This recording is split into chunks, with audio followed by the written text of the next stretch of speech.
শুভ নববর্ষ। মেঘবালিকা কবিতাটি আমাদের নিয়ে যায় এক স্বপ্নময় জগতে, যেখানে মেঘ যেন এক জীবন্ত কল্পনাময় চরিত্র। কবি জয় গোস্বামী এখানে শিশু মনের সরলতা, কৌতূহল আর মুক্ত আকাশে উড়ে বেড়ানোর আকাঙ্ক্ষাকে ফুটিয়ে তুলেছেন। এই মেঘবালিকা আসলে স্বাধীনতার প্রতীক, যে বাঁধন হারা, নিজের মতো করে আকাশে ভেসে বেড়ায়, কখনো আবার বৃষ্টি হয়ে ঝরে পড়ে। এই কবিতার মধ্যেই লুকিয়ে আছে আমাদের ছোটবেলার সেই নির্ভর স্বপ্ন আর কল্পনার জগৎ। কনসেপ্ট অ্যান্ড কোরিওগ্রাফি আমি শ্রেয়সী, মেঘবালিকার চরিত্রে সানায়া, কবির চরিত্রে আশি, মেঘের দল দিনায়া, আনাইশা দে, Shriya, আনাইশা Banerjee, and special thanks to Kripana aunty for all the props.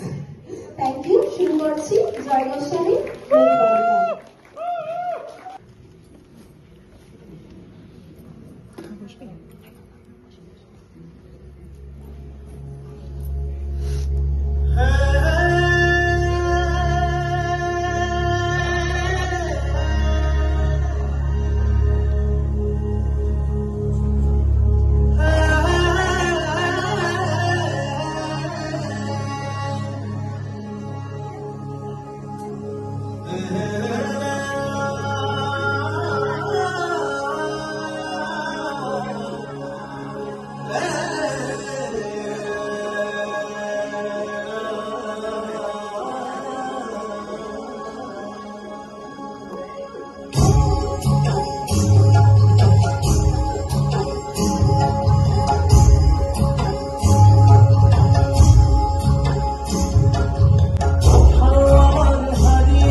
মেঘবালিকা।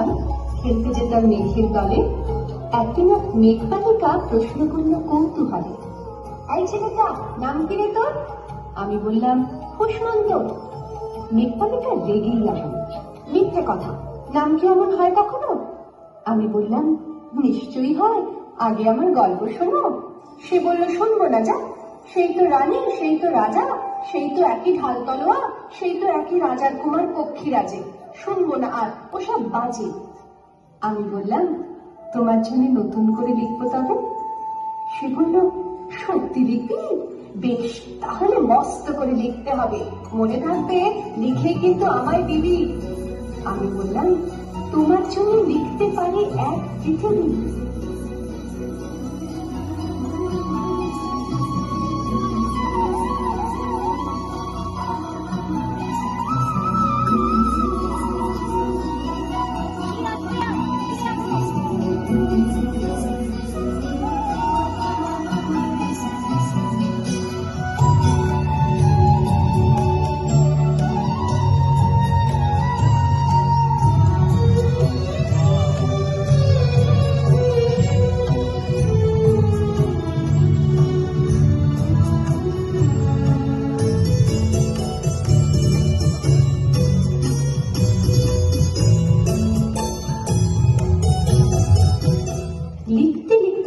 যখন সবে মাত্র 2-4 পাতা, হঠাৎ তখন ভূত চাপলো আমার মাথায়।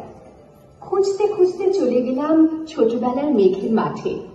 গিয়ে দেখি চেনামুখ তো একটিও নেই এ তল্লাটে। একজনকে মনে হলো ওরই মধ্যে অন্যরকম। এগিয়ে গিয়ে বলি তাকেই, তুমি কি সেই মেঘবালিকা?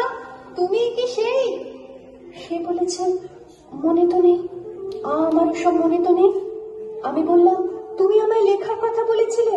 সে বলল সঙ্গে আছে, ভাসিয়ে দাও গায়ের ঝিলে। আর হ্যাঁ শোনো, এখন আমি মেঘ নই, আর সবাই এখন বৃষ্টি বলে ডাকে আমায়। বলেই হঠাৎ এক পশলায় চুল থেকে নখ আমায় পুরো ভিজিয়ে দিয়ে অন্য অন্য বৃষ্টি বাদল সঙ্গে নিয়ে মিলিয়ে গেল খরস্রোতায়, মিলিয়ে গেল দূরে কোথায়, দূরে দূরে।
আপন মনে বলতে বলতে আমি কেবল বসে রইলাম ভিজে একশা কাপড় জামায়, গাছের তলায় বসে রইলাম। বৃষ্টি নাকি মেঘের জন্য? এমন সময় অন্য একটি বৃষ্টি আমায় চিনতে পেরে বলল, তাতে মন খারাপের কি হয়েছে? যাও, ফিরে যাও, লেখো আবার। এখন পুরো বর্ষা চলছে, তাই আমরা সবাই এখন নানান দেশে ভীষণ ব্যস্ত। তুমিও যাও, মন দাওগে তোমার কাজে। বর্ষা থেকে ফিরে আমরা নিজেই যাবো তোমার কাছে।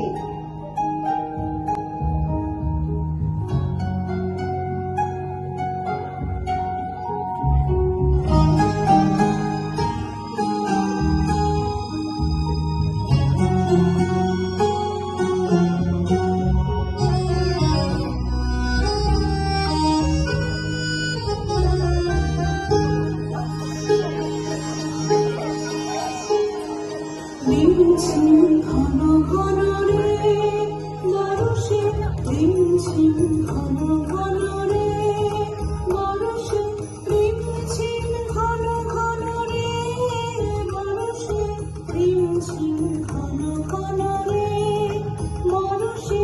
গগনে ঘন ঘটা শিখরে তরুলতা, গগনে ঘন ঘটা শিখরে তরুলতা। ময়ূর ময়ূরী নাচিছে হরষে, রিমঝিম ঘন ঘন রে বরষে, রিমঝিম ঘন ঘন রে বরষে, রিমঝিম ঘন ঘন রে বরষে, রিমঝিম ঘন ঘন রে বরষে, রিমঝিম ঘন ঘন রে বরষে, রিমঝিম ঘন ঘন রে।